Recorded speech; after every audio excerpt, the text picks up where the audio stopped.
Before we jump into this episode, I want to personally invite you to join me for the Recover Your Soul free support group that is going to be on March 2nd from 6 to 7 p.m. Mountain Standard Time on Zoom.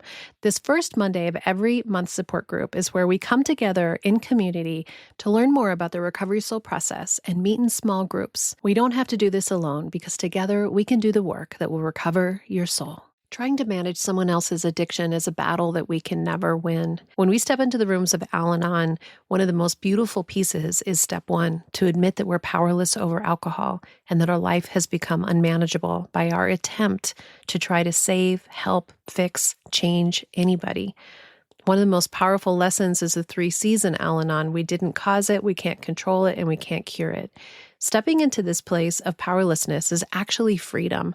It's a place where you recognize that you can do your work, that you can step into your healing journey, and we can begin to let go of the desire to control, fix, change anyone around us, but to love them with compassion, to be there for their soul journey, and to allow our hearts to lead the way.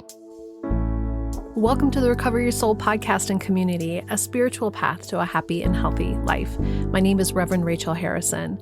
I started Recover Your Soul after having profound changes in my life from my recovery of alcoholism, codependency, people-pleasing, and control addiction. I was guided to share the tools and principles of spirituality and the Recover Your Soul process to help others transform their lives as mine was transformed.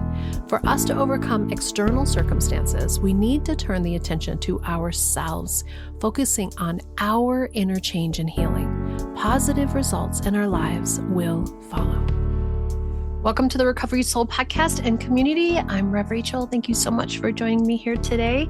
I'm so grateful that you're here. The most downloaded episodes in Recover Your Soul continue to be ones that relate to Al-Anon, because Al-Anon was such a foundational part of the beginning of my healing from codependency and people-pleasing. AA was where I got sober. That's where I learned how to deal with my alcoholism.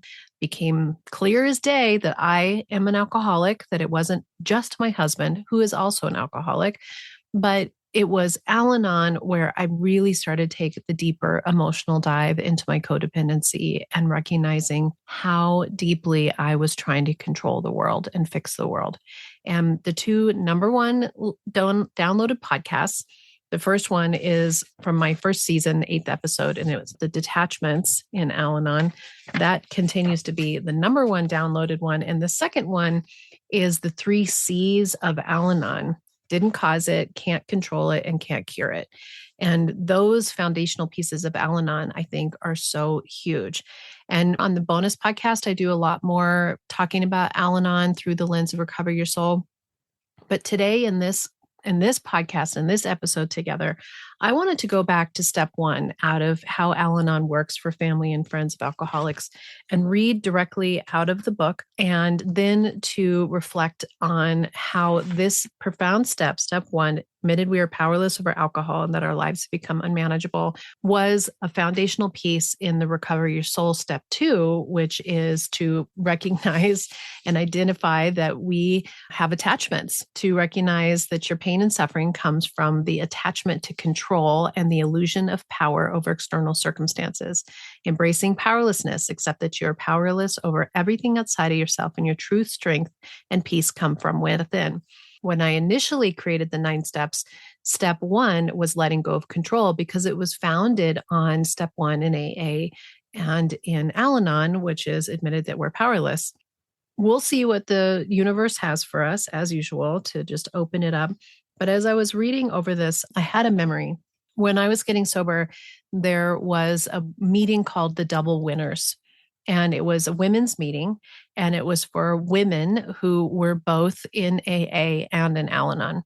And because we were doing in the rooms of AA, the 12 steps, there was something really beautiful about coming in, and we would read this book together every week. And that's what we would do. And we would read sections of it, and then we would discuss and use that as our foundation of working on our own recovery in both of the places. And I think that if we're really honest, most of us are double winners on some degree, whether you are an active alcoholic or you are a recovered alcoholic. We all have some level of addiction that we're using to try to soothe ourselves. We have some sort of compulsive behavior. And one of the things that I think is interesting about codependency is it's often an addiction to somebody else, that we are addicted, we are compulsively attracted, needing somebody else for our well-being, emotionally, physically, spiritually, financially, whatever that is, that we get addicted to somebody else. So in a way, we're all double winners. And in Al-Anon, what we're really learning is about being powerless over someone else's addiction. And we also are learning and talking a lot about in Recover Your Soul and in our healing process around how addiction and alcoholism in particular has been such a long lasting and painful experience for many of you who grew up in alcoholic homes. And then that alcoholism and being drawn to people who make that choice was a natural choice. And so then you're dealing with it in your adult life too. And when I was reading this, I had even more tenderness around what I work with a lot of people in terms of really looking at their relationship with alcohol and how it has caused a lot of pain and suffering in their life. And that relationship with that substance, and how then we project how we have fear, how we are creating stories around the people in our life who are using. And sometimes those people in our life are using a lot, right? And they're definitely in trouble. And sometimes those people in our lives are they just drink. Maybe they're even heavy drinkers, but they're not alcoholics. And all of the pain that we have from having alcohol in our lives that caused so much turmoil and pain, and parents who weren't present for you, and all the things that happened, there's this energy around alcohol. So when I was reading this step again in preparation to read it to you, I had this really intense feeling around this way of looking at this step from this perspective of seeing alcohol almost as its own unique player, its own unique element of experience, of relationship, of interruption of relationships, rupture, inability to be in relationships.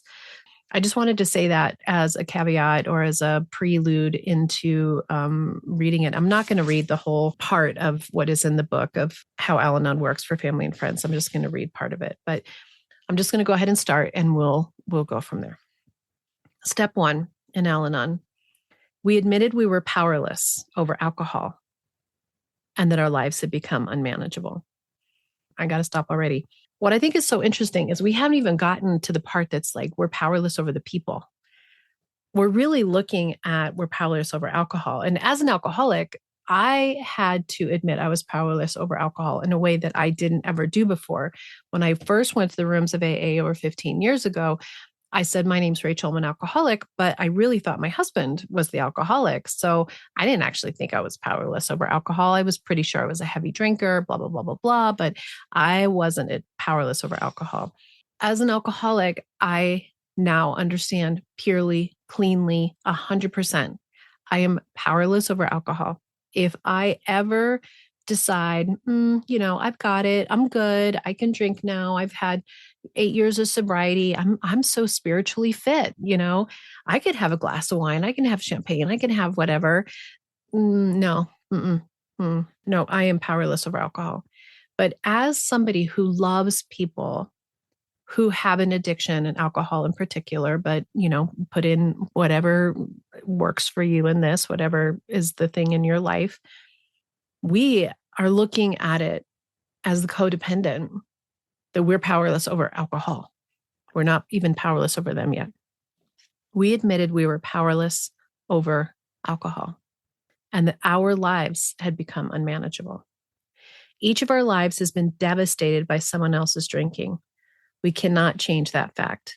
We've been profoundly affected by the disease of alcoholism. Its effects continue to permeate our lives, nor can we change the behaviors or attitudes of those around us. We can't even put a stop to the drinking. We are powerless over alcohol.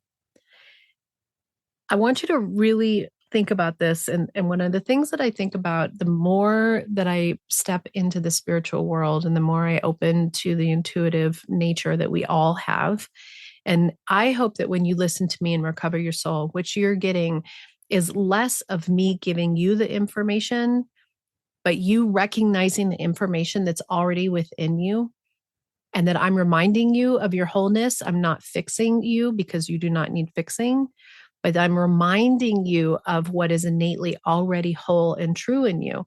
And sometimes it takes somebody saying something in a little bit different way, or with a little bit different tone, or maybe it's the energy or the vibration in which I am that reminds you of that energy and vibration in you. And so that you begin to hear words and concepts outside of what you've been tracking around in your head, trying to make sense of all of it. And you let go of that and you start moving into your heart, into a knowing within yourself that is around healing, that's around awakening, that's around the soul journey, that has curiosity, that starts to hear these words and see these words from a completely different angle. And it's not about figuring anything out. It's about feeling into yourself and recognizing truths that are already there, that you are just getting opened up to the truth of what they are. So this has so many good things in it already, that alcoholism, the disease of alcoholism, we've all been profoundly affected by it, whether you were raised with it, whether it was in your family of origin before, maybe your parents didn't, but your grandparents did, maybe you had siblings, maybe you married into it, maybe you have friends. I mean, if we're honest, everybody has been affected by alcoholism in particular, but by addiction on some level, pretty right close. And even in countries where there's no drinking, there's other behaviors, there's other addictive qualities that can be equally destructive. But we're talking about alcohol. In the United States, prevalent, long lasting, generational, everyone's been affected by it. It says its effects continue to permeate our lives, nor can we change the behavior or attitudes of those around us. That line is just thrown out there. We can't change the attitudes or behaviors of those around us. That is a foundational truth. We cannot change the behaviors or attitudes of those around us. It's a fact, no matter how hard you try. You can't. You can want to. You can have desire to help, fix, heal. But we personally do not have any ability to do that. We can't even put a stop to the drinking. I was at a concert last night with my husband, and it's some new band members and band member's wife, and we're trying to, see if we can kind of be friends. And he leaned over and said, "Rich says you do something with drinking or Al-Anon or something, but yeah, my sister's been an alcoholic her whole life. It's really bad. It's really hard. I don't really know what to do about it." And I thought that's so open of him to share that with me. What a vulnerable thing to share. And he said, it's gotten to the point she's been in 100 detoxes, 100 hospital rooms over the years. And I don't know what to do. Yeah, I know. That's who we are. So many of us have been in that situation, are in that situation currently with someone that we love so much that we wish that they could just see an opening for something different. Can't put a stop to the drinking. You can wish that would happen, but we can't. And that's why this step one, to admit that we're powerless over alcohol, we are literally powerless over the effects of alcohol and how it affects other people and what it does to their mind and what choices they make from it and how it can disturb and disrupt who they are and how the disease can take them over. We are powerless over that. It doesn't mean that you don't feel your feelings.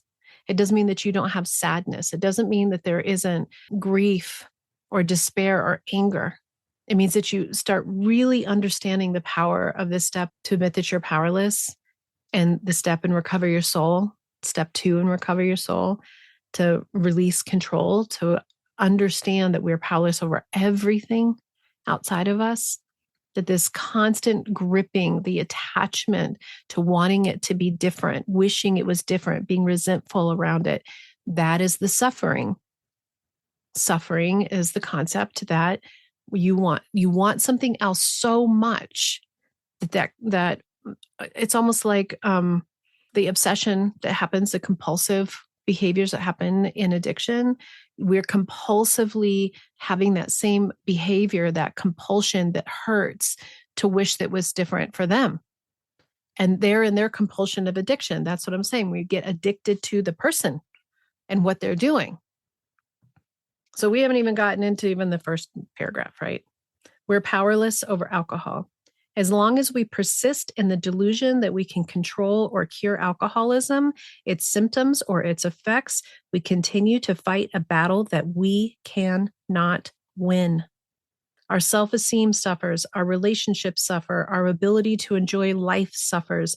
All of our energy is wasted on hopeless endeavor until there is nothing left over for attending to our own needs. Our life becomes unmanageable. I remember sitting in that double winners room and reading this because I had been doing the 12 steps in AA. And when I read this, and it made me think about my husband, and it made me think about at that time, that is exactly when we were going through our deepest, darkest times with our oldest son, Alex. He had already been in residential rehab. When I got sober in 2018, his life had completely fallen apart. And the other day when I was visiting him in California, and he was like, "Oh, remember when I lived in the town 45 minutes away with that girl and we were, doing all these drugs?" And I said, "I have on purpose forgotten all of those things because it was so dark and I was so powerless over him. And I was so powerless over the life that we had. And I was so desperate for healing." Ooh, makes me cry. These words in that meeting. And so many of us are really stumbling in the complexity of our relationships and the people around us and the world around us. And we've been trying so hard to keep it together.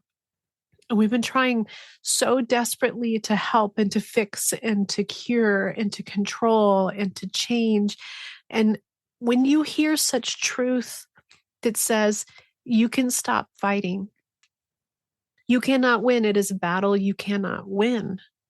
And we've been on the battlefield for so long, we don't even know that we just keep waking up every day and gathering up all of our weapons and all of our tools and all of our things. We're going to keep battling it. It's a battle you cannot win. And this next line, all of our energy is wasted on a hopeless endeavor until there is nothing left over for attending to your own needs and your life becomes unmanageable. It reminds me of a quote that I put on the private Facebook page from this Buddhist meditation book that I have.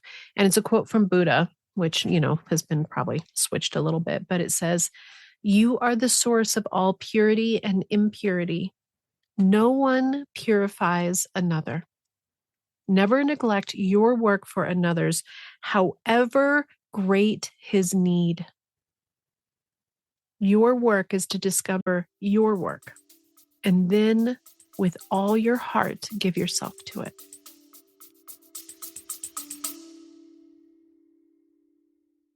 I want to personally invite you to recover your soul in community. You do not have to do this alone. You can join me in group coaching sessions that I call soul circles, where you can connect with others that are on the same path as you with the same circumstances. One of the groups is parents of adult children. Another one is those of you who have partners, especially, and family members. And another is the alumni group for integration. These group coaching sessions allow us to integrate, work the Recover Your Soul steps, and connect with others on the same journey. And if you really want to dive in and fully integrate, join me in Colorado for a weekend of personal transformation that will change your life. I have events in April, July, and October of 2026. Together we can do the work that will recover your soul. I saw that and it just so spoke to me about this work that we're doing in Recover Your Soul. There is very real things happening in our loved ones' lives. You are watching your children, you are watching your spouse, you are watching your sisters, your parents, your friends go through incredibly difficult situations that there becomes a point. What I said to this friend last night, his sister is 66 years old, and she has been highly actively in her alcoholic addiction for her entire adult life. And she's been to, he said, 100 hospitals and detox over the years. It gets pretty hard to make a different decision once it gets to that point. Having been an addict myself and having been in the place where I was actively trying to drink myself to death, that moment of grace that came 8 years ago, I am so lucky that I walked through the door, but I had to work my ass off to walk through that door.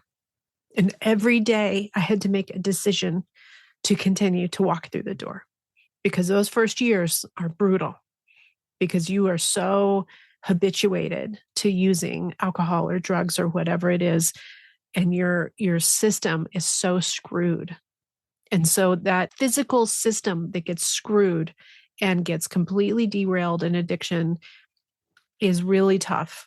And so we think that we want to help them. We think if you could just get them to that place, yes, you want to give them that opportunity. And it's not about not giving them that opportunity, because if they're reaching out for help, absolutely help them walk through the door. But they are the ones who have to wake up every single day and make that decision.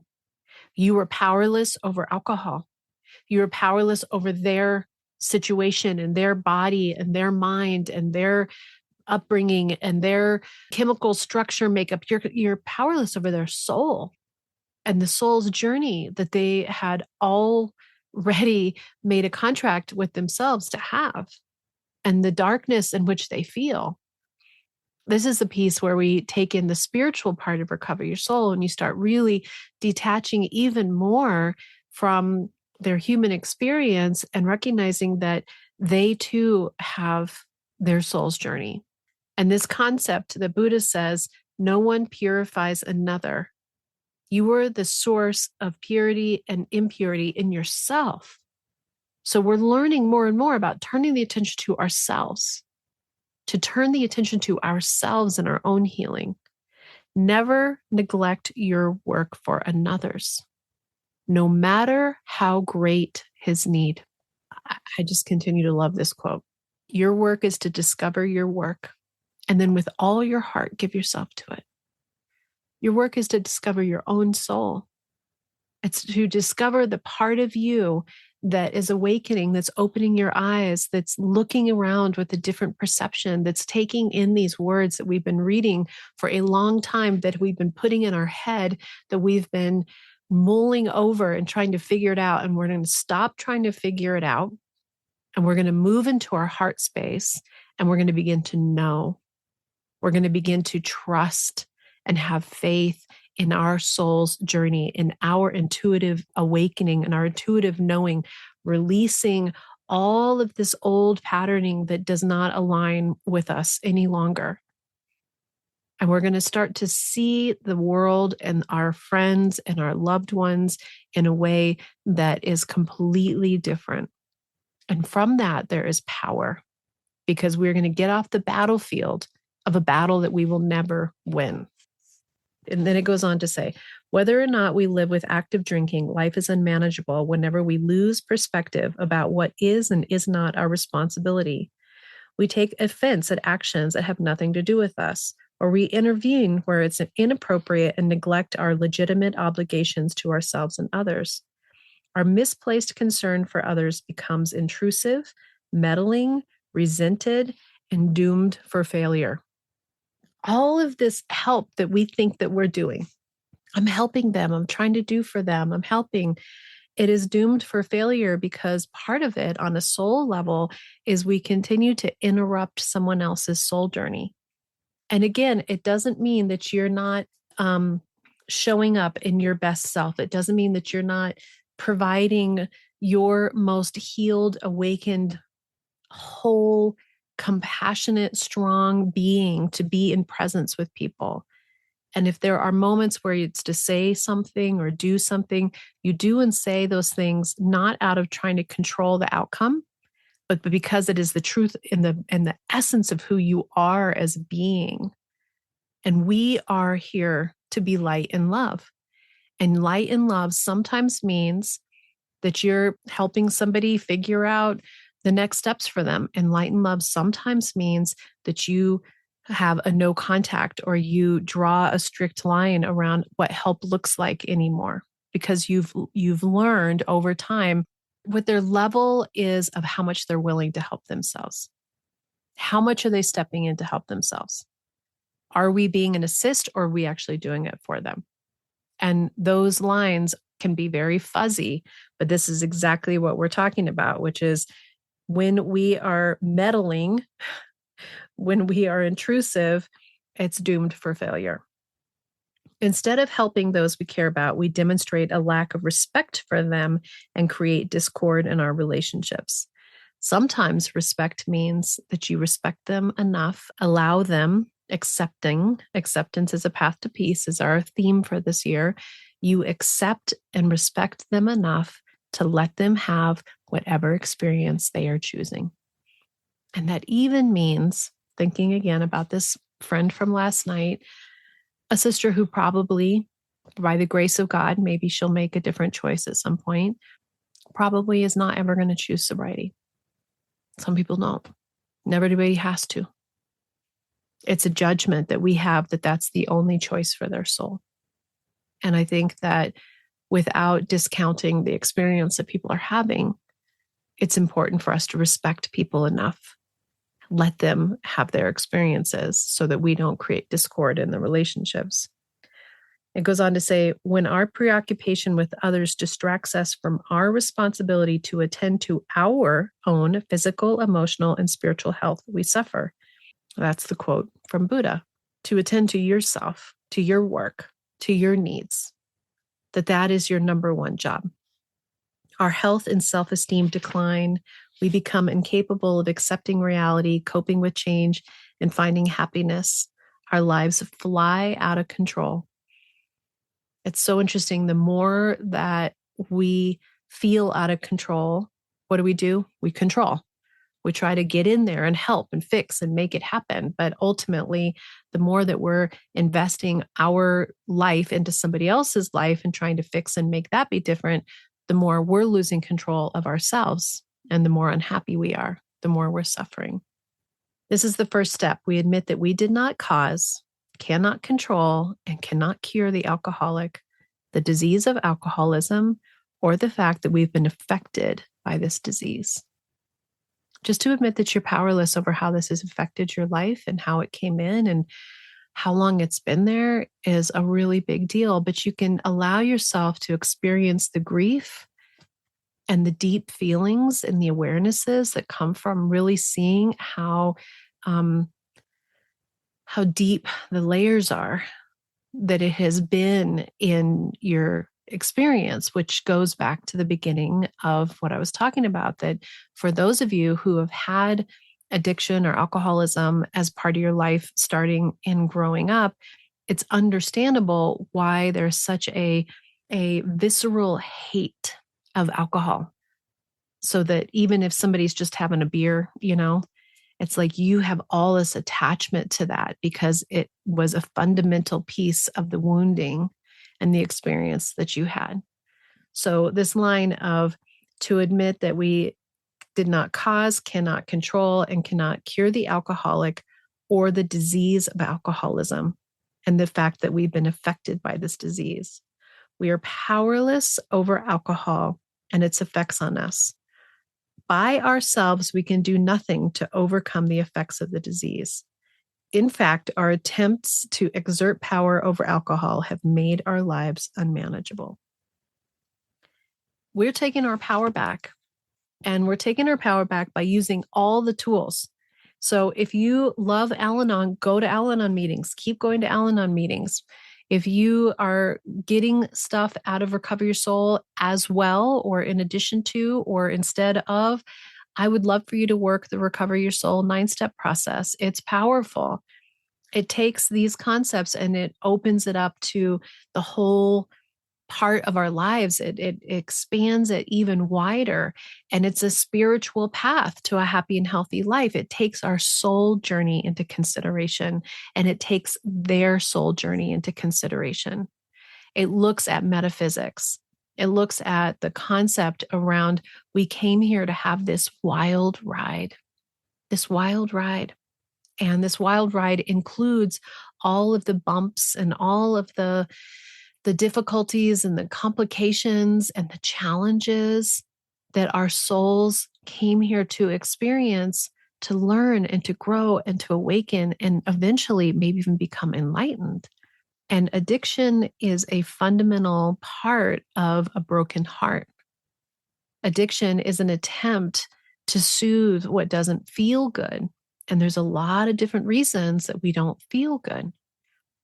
But when we begin to awaken, we begin to recognize that we don't ever want to treat ourselves in a way that isn't aligned with our wholeness.